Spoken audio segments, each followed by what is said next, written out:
Grow ഗ്രീൻസിലേക്ക് സ്വാഗതം. ഈ winter gardening സീസണിൽ ഞാൻ വാങ്ങിയ ചില പെറ്റൂണിയകളാണ് ഈ വീഡിയോയിൽ ഞാൻ നടുന്നത്. ഞാൻ ഏകദേശം 10 പെറ്റൂണിയ വാങ്ങിയതായി നിങ്ങൾക്ക് കാണാനാകുന്നതിനാൽ ഞാൻ കൂടുതലും ഇരുണ്ട ഷേഡുകൾ എടുത്തിട്ടുണ്ട്. ഇപ്പോൾ ഞാൻ അവ നടാൻ പോകുന്നു. പെറ്റോണിയകൾക്ക് വളരെ ആഴം കുറഞ്ഞ വേരുകളുള്ളതിനാൽ ആഴത്തിലുള്ള ചട്ടി ആവശ്യമില്ലാത്തതിനാൽ ഞാൻ പെറ്റോണിയകൾക്കായി ചെറിയ പാത്രങ്ങൾ എടുത്തിട്ടുണ്ട്.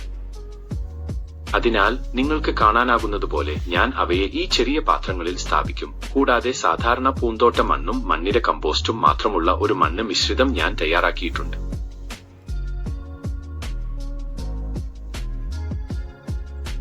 ഈ സമയം ഞാൻ കൊക്കോ പീറ്റ് എടുക്കുന്നില്ല, കാരണം ഇത് ശൈത്യകാലമാണ്. ഓരോ വെള്ളമൊഴിച്ചതിനു ശേഷവും മണ്ണ് എളുപ്പത്തിൽ ഉണങ്ങേണ്ട ആവശ്യമില്ല.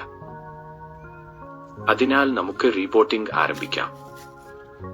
വേരുകൾക്ക് കേടുപാടുകൾ സംഭവിക്കാതിരിക്കാൻ ഞാൻ ശ്രദ്ധാപൂർവം ചെടി പുറത്തെടുക്കുന്നു. ഏതെങ്കിലും വേരുകൾക്ക് കേടുപാടുകൾ സംഭവിച്ചാൽ അത് വലിയ പ്രശ്നമല്ല. മുഴുവൻ ചെടിയും കേടുകൂടാതെയുണ്ടെന്ന് ഉറപ്പാക്കുക. വേരുകൾ ഞാൻ കാണിച്ചു തരാം. ഇതാണ് ചെടി, ഇവയാണ് വേരുകൾ. അതിനാൽ എല്ലാ വേരുകൾക്കും കേടുപാടുകൾ വരുത്തുന്നില്ലെന്ന് ഉറപ്പാക്കുക. അടിത്തട്ടിൽ കുറച്ച് മണ്ണ് ഇട്ട ശേഷം ഞാൻ ചെടിയുടെ മധ്യത്തിൽ സ്ഥാപിക്കും. ചെടി എപ്പോഴും കലത്തിന്റെ മധ്യഭാഗത്ത് വയ്ക്കണമെന്ന് ഉറപ്പാക്കുക.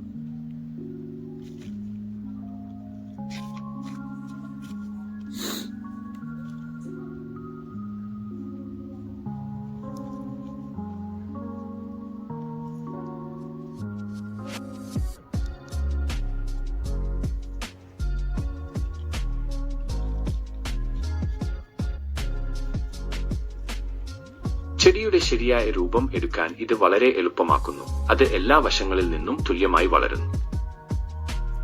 ശേഷിക്കുന്ന മണ്ണ് നിറച്ച് അമർത്തുക. അങ്ങനെ നനച്ചതിനു ശേഷം ചെടി അതിന്റെ സ്ഥലത്ത് നിന്ന് മാറരുത്. ഞാൻ 1/2 ഇഞ്ച് വിടവ് സൂക്ഷിക്കുന്നു. അതിനാൽ പിന്നീട് മുകളിൽ കുറച്ച് മണ്ണിര കമ്പോസ്റ്റ് ചേർക്കും. കൂടാതെ ഞാൻ മണ്ണിൽ സ്പർശിക്കുന്ന അധിക ഇലകൾ നീക്കം ചെയ്യുന്നു. നനയ്ക്കാൻ സ്ഥലം വ്യക്തമാകണമെന്നും ഒരു ഇലയും മണ്ണിൽ തൊടരുതെന്നും അതിനാൽ അവ ചീഞ്ഞൊഴുകി പോകാതിരിക്കാനും ഞാൻ ആഗ്രഹിക്കുന്നു. നനഞ്ഞ മണ്ണുമായി സമ്പർക്കം പുലർത്തുന്നതിലൂടെ ഇപ്പോൾ ഞാൻ പരസ്പരം ചെടിയെടുക്കും. അതുപോലെ ഞാൻ അത് കേന്ദ്രത്തിൽ സ്ഥാപിക്കും. എല്ലാ ശീതകാല പൂച്ചെടികൾക്കും കൂടുതൽ മണ്ണ് ആവശ്യമില്ല, കാരണം അവ സീസണൽ സസ്യങ്ങളാണ്. അതിനാൽ വേരുകൾ വളരെ ആഴം കുറഞ്ഞതാണ്.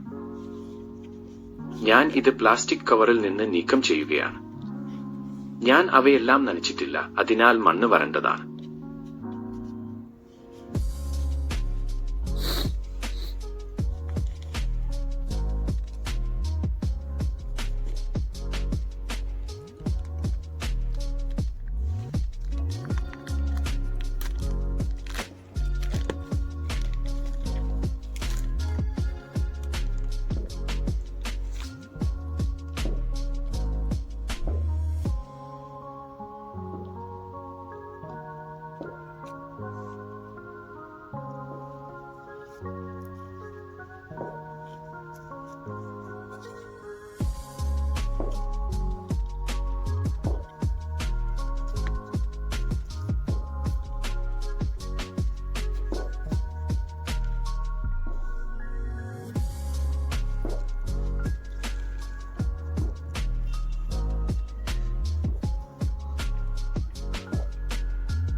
മണ്ണ് വേണ്ടത്ര നഷ്ടപ്പെടാതിരിക്കാൻ കൈമാറ്റം ചെയ്യുന്നതിനു മുമ്പ് നിങ്ങൾക്ക് അത് നനയ്ക്കാം.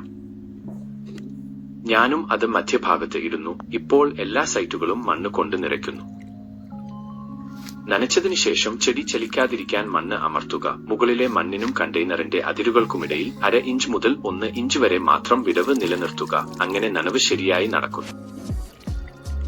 അവയെല്ലാം ചട്ടികളിൽ വെച്ചതിനു ശേഷം നനവ് അനിവാര്യമായ ഒരു ഘട്ടമാണ്. കൂടാതെ മികച്ച പൂവിടുമ്പോൾ എല്ലാ പെറ്റോണിയകളും പൂർണ്ണ സൂര്യനിൽ സൂക്ഷിക്കുക. പെറ്റോണിയകൾക്ക് പ്രതിദിനം 6 മുതൽ 8 മണിക്കൂർ വരെ സൂര്യൻ ആവശ്യമാണ്. വക്കോളം വെള്ളം.